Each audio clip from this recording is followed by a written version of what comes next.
नमस्कार। भारतीय शेयर बाजार की मासिक समीक्षा के एक और वीडियो में आपका स्वागत है। इस वीडियो में मैं अगस्त के महीने में भारतीय शेयर बाजार के प्रदर्शन पर अपना विश्लेषण साझा करने जा रहा हूँ। मैं इन 7 बिंदुओं पर बात करूँगा। पहली, भारतीय और अंतर्राष्ट्रीय बाजार की महीने की प्रमुख सुर्खियाँ, प्रमुख बाजार के सूचकांकों का प्रदर्शन, सेक्टरों का प्रदर्शन, आईपीओ और अन्य बाजार गतिविधियाँ, सोना, चांदी, मुद्रा और तेल की कीमतों में उतार-चढ़ाव, शीर्ष 10 वैश्विक अर्थव्यवस्थाओं का प्रदर्शन और भविष्य की संभावनाएं और निष्कर्ष। आइए इनमें से प्रत्येक बिंदु को कुछ विस्तार में देखते हैं। आगे बढ़ने से पहले इस डिस्क्लेमर को ध्यानपूर्वक पढ़ लीजिए। तो सबसे पहले अपन देखते हैं प्रमुख सुर्खियां। भारतीय बाजार से शुरू करते हैं। भारतीय निर्यात पर अमेरिकी शुल्क से बाजार में भारी गिरावट आई। अमेरिका ने पहले ही 25% का टैरिफ लगा रखा था, 25% का और लगा दिया, तो 50% का टैरिफ लग गया है भारत पे। भारतीय सूचकांक अगस्त में गिरावट के साथ बंद हुए। तो अभी अपन कुछ ही पलों में देखेंगे कि कैसे सारे की सारे जो प्रमुख सूचकांक हैं, सब गिरावट के साथ बंद हुए हैं। तीसरा, मजबूत Q1 FI6 जीडीपी वृद्धि। ये जो है इसका असर जो है अगले महीने यानी कि सितंबर के महीने में दिखेगा। अगस्त के महीने के आखिरी वर्किंग डे ट्रेडिंग डे के बाद ये खबर आई थी, तो इसका जो असर है वो सितंबर के महीने में देखने को मिलेगा। एफआईआईज ने फिर से जो है काफ़ी सारा माल बेचा है, जबकि डीआईआईज ने बाजार को सहारा दिया और तिमाही आय रिपोर्ट में मिला जुला प्रदर्शन रहा। अंतर्राष्ट्रीय बाजार की अगर प्रमुख खबरें देखें तो अमेरिकी फेडरल रिजर्व ने सितंबर में ब्याज दरों में कटौती के संकेत दिए हैं। ये बहुत अच्छी बात हो सकती है, ना केवल अमेरिकी बाजार के लिए बल्कि हमारे बाजार के लिए भी। यूरोपीय सेंट्रल बैंक ने सावधानी से दरों में कटौती की।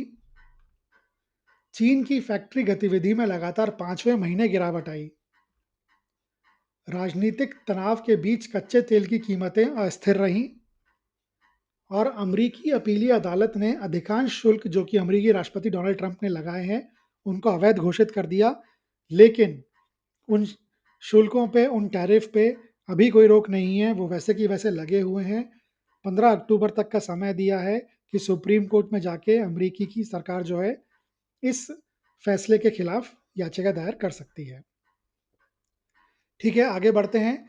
प्रमुख बाजार सूचकांकों का प्रदर्शन देखते हैं। तो ये जो ग्राफ है वो दिखाता है, इसमें प्रमुख सूचकांकों को अगर आप देखें, सारे की सारे सूचकांक जो हैं वो गिरावट के साथ बंद हुए हैं। निफ्टी 50 की बात करें, -1.21। निफ्टी नेक्स्ट 50 की बात करें, -1.79। निफ्टी मिड कैप की बात करें, -2.83। Small cap -3.58। निफ्टी 500 -1.82। तो आप देख सकते हैं कि हर चाहे वो स्मॉल कैप हो, लार्ज कैप हो, मिड कैप हो, कुछ भी हो, सब में नेगेटिव रिटर्न दिए हैं अगस्त महीने में भारतीय शेयर बाजार ने। आगे बढ़ते हैं, सेक्टरों का प्रदर्शन देखते हैं। तो ये ग्राफ सेक्टरों का प्रदर्शन दिखाता है। अब इसमें अगर आप देखें तो कुछ एक हैं, जैसे कि ऑटो सेक्टर है, बहुत बढ़िया प्रदर्शन किया, 5.86% का रिटर्न। कंजम्पशन ने बहुत अच्छा परफॉर्मेंस दिया, एमएनसी ने अच्छा परफॉर्मेंस दिया। इसके अलावा कंज्यूमर ड्यूरेबल्स, एफएमसीजी और मैन्युफैक्चरिंग ने ठीक ठाक सा परफॉर्मेंस दिया, एटलीस्ट नुकसान नहीं दिया। लेकिन इन 6 सेक्टर के अलावा बाकी सारे सेक्टरों ने गिरावट के साथ ही बंद हुए हैं, सब ने नेगेटिव रिटर्न दिया है अगस्त के महीने में। सबसे खराब प्रदर्शन रहा कैपिटल मार्केट का, डिफेंस का, पीएसई का, रियल्टी का, फार्मा का, बहुत खराब प्रदर्शन। ठीक है, आगे बढ़ते हैं। आईपीओ और अन्य बाजार गतिविधियां देखते हैं। तो आईपीओ और अन्य बाजार गतिविधियों में सबसे पहले अपन देखते हैं आईपीओ में कैसा रहा। आईपीओ जो है, मेन बोर्ड पर 13 आईपीओ ओपन हुए सब्सक्रिप्शन के लिए, 16 की लिस्टिंग हुई। एसएमई 28 आईपीओ ओपन हुए सब्सक्रिप्शन के लिए, 27 की लिस्टिंग हुई। ओएफएस की बात करें, 3 ओएफएस आए, तोमेव कंस्ट्रक्शन एंड इंफ्रास्ट्रक्चर लिमिटेड का, इंडो सोलर का और इंडिया सीमेंट्स का। इंडो सोलर तो ऐसा लगता है हर महीने ही ओएफएस लेकर आता है। ठीक है, आगे बढ़ते हैं। अच्छा, सेबी ने बहुत सारी कार्रवाइयाँ करी, लेकिन उसमें से जो सबसे ज़्यादा इंपॉर्टेंट 4 है वो यहाँ पे लिखी हुई हैं। सब पहली है वित्तीय इन्फ्लुएंसर्स और बाजार में हेरफेर करने वालों पर नकेल। सेबी ने सोशल मीडिया प्लेटफॉर्म पर रिटेल इन्वेस्टर्स को गुमराह करने वाले गैर पंजीकृत निवेश सलाहकारों और इन्फ्लुएंसर्स के खिलाफ अपने प्रयास को तेज कर दिया है। सेबी ने घोषणा की है कि वह मेटा और गूगल जैसे प्रमुख टेक्निकल कंपनीज के साथ मिलकर भ्रामक और धोखाधड़ी वाले वित्तीय पोस्ट और विज्ञापनों को जल्द से जल्द हटाएगा। इस कार्रवाई का उद्देश्य रिटेल इन्वेस्टर्स को पंप एंड डंप योजनाओं और अन्य प्रकार के बाजार दुरुपयोग से बचाना है। तो बहुत अच्छी बात है अगर सही में यही मंशा है तो। दूसरा है ब्लॉक डील नियमों में बदलाव के प्रस्ताव। अब ब्लॉक डील नियमों में बदलाव के कुछ प्रस्ताव के लिए जो है सेबी ने ब्लॉक डील के लिए न्यूनतम ऑर्डर का आकार 10 करोड़ से बढ़ाकर 25 करोड़ करने का प्रस्ताव देते हुए एक परामर्श पत्र जारी किया है। इस कदम का उद्देश्य बड़े लेन-देन के मूल्य हेरफेर के जोखिम को कम करना और समग्र बाजार पारदर्शिता को बढ़ाना है। प्रस्तावित बदलावों में इन सौदों के लिए मूल्य निर्धारण तंत्र की समीक्षा भी शामिल है। सेबी ने ब्लॉक डील के लिए प्राइस बैंड प्लस माइनस 1% से बढ़ाकर प्लस माइनस 3% करने का भी प्रस्ताव दिया है। तो ये करना क्यों पड़ा? ये करना इसलिए पड़ा कि अगस्त के महीने में एक कंपनी के जो प्रमोटर हैं वो अपना कुछ शेयर बेचना चाह रहे थे बड़े पैमाने पे। उन्होंने एक ब्रोकरेज फर्म को ये काम दिया। उस ब्रोकरेज फर्म ने क्या किया कि 2 बार सेल ऑर्डर लगा दिए, मतलब दुगने शेयर बेचने का ऑर्डर लगा दिए और वो दोनों ही ऑर्डर एग्जीक्यूट हो गए। तो कुल मिला के जो प्रमोटर थे, उनको जितने शेयर बेचने थे उससे दुगने शेयर बिक गए उनकी कंपनी के उनके पास से। शेयर जो है उसमें 9% की गिरावट आ गई शेयर के प्राइस में तुरंत। तो उस चीज़ के लिए उसने बेसिकली इस चीज़ को ट्रिगर किया कि सेबी ये ब्लॉक डील के नियमों में बदलाव का जो प्रस्ताव लेकर आई है, ठीक है? इसके अलावा एल्गो ट्रेडिंग जो है 1 अगस्त 2025 से सेबी का एल्गो ट्रेडिंग के लिए एक नया ढांचा प्रभावी हो गया है। नए नियमों के तहत हर एल्गोरिदम रणनीति के लिए अनिवार्य एक्सचेंज अनुमोदन, सख्त एपीआई पहुंच और सुरक्षा प्रोटोकॉल की शुरुआत और एक एल्गोरिदम द्वारा किए गए हर ऑर्डर के लिए एक यूनिक आईडी अनिवार्य कर दिया गया है। ठीक है? और चौथा है साइबर सुरक्षा और साइबर रेजिलियंस फ्रेमवर्क पर स्पष्टीकरण जारी किया है। तो ये 4 प्रमुख सेबी की कार्रवाइयाँ रहीं जिसके बारे में हमें पता होना चाहिए।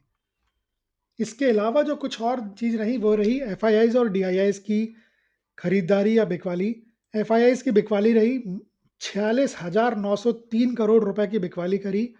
डीआईआईज़ ने 94,828 करोड़ की खरीदारी करी। तो डीआईआईज़ ने बचा लिया एक बार फिर। अगर आप एसआईपी की बात करें तो अगस्त में जुलाई का डेटा आया और रिटेल इन्वेस्टर्स ने एसआईपी का फिर रिकॉर्ड बना दिया।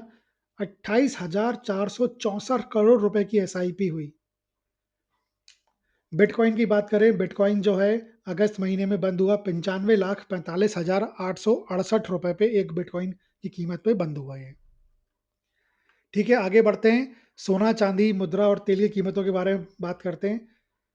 सोना जो है वो 1,05,020 रुपए प्रति 10 ग्राम 24 कैरेट का इसके आसपास ये बंद हुआ। यही इसका उच्चतम था और न्यूनतम जो था वो 1,01,350 रुपए तक गया था अगस्त के महीने में। चांदी ने सोने से ज़्यादा तेजी दिखाई। उच्चतम इसका जो था वो करीब-करीब 1,17,825 रुपए पर किलोग्राम पर ये बंद हुआ। यही इसका उच्चतम था। न्यूनतम प्राइस इसका जो था 1,13,000 रुपए के आसपास आया था।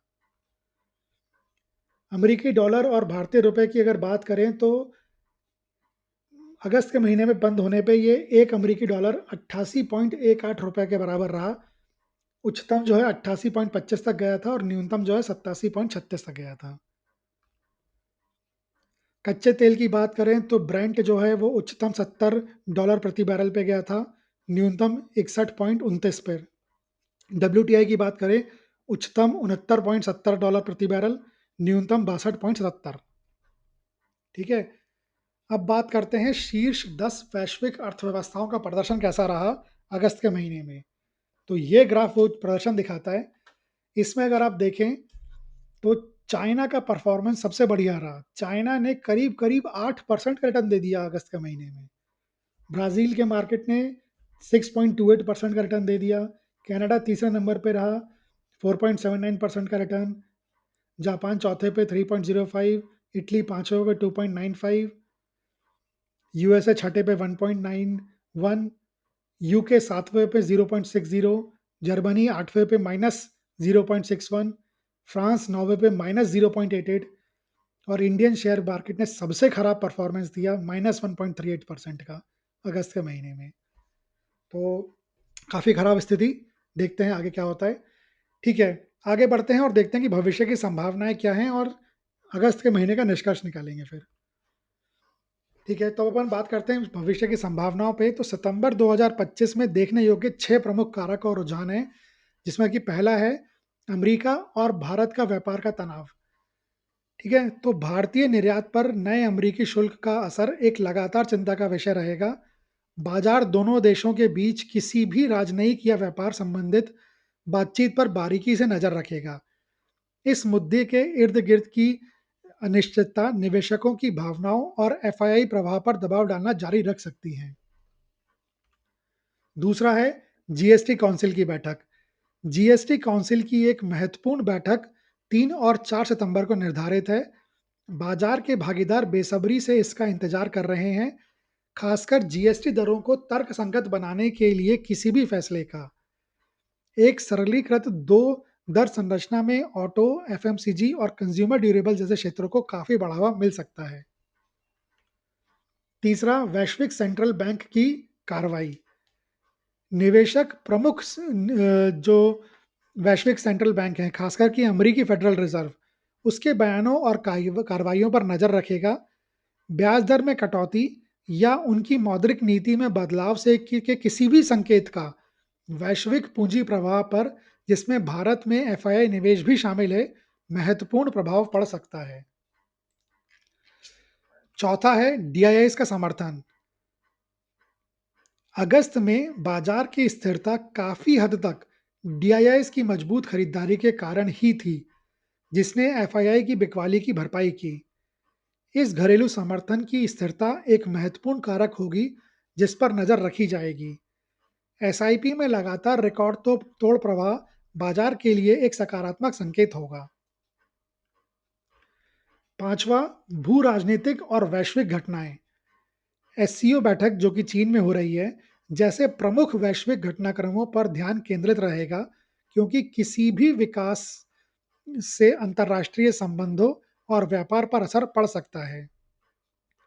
भू राजनीतिक संघर्ष और कमोडिटी की कीमत, खासकर कच्चे तेल पर उनके प्रभाव पर भी नजर रखा जाएगा। और छठा है आईएनआर यूएसडी विनिमय दर। अगस्त में भारतीय रुपया अमेरिकी डॉलर के मुकाबले अपने अब तक के सबसे निचले स्तर पर पहुंच गया था। सितंबर में रुपए के प्रदर्शन पर बारीकी से नजर रखी जाएगी, क्योंकि आगे गिरावट से आयात और महंगा हो सकता है और मुद्रास्फीति पर दबाव बढ़ सकता है। तो अंत में निष्कर्ष के तौर पर अगस्त का महीना भारतीय शेयर बाजार के लिए एक अस्थिर महीना था, जिसमें प्रमुख सूचकांक लाल निशान में बंद हुए। बाजार को भारतीय निर्यात पर नए अमेरिकी शुल्कों और रिकॉर्ड तोड़ एफआईआई एग्जिट में काफ़ी चुनौतियों का सामना करना पड़ा।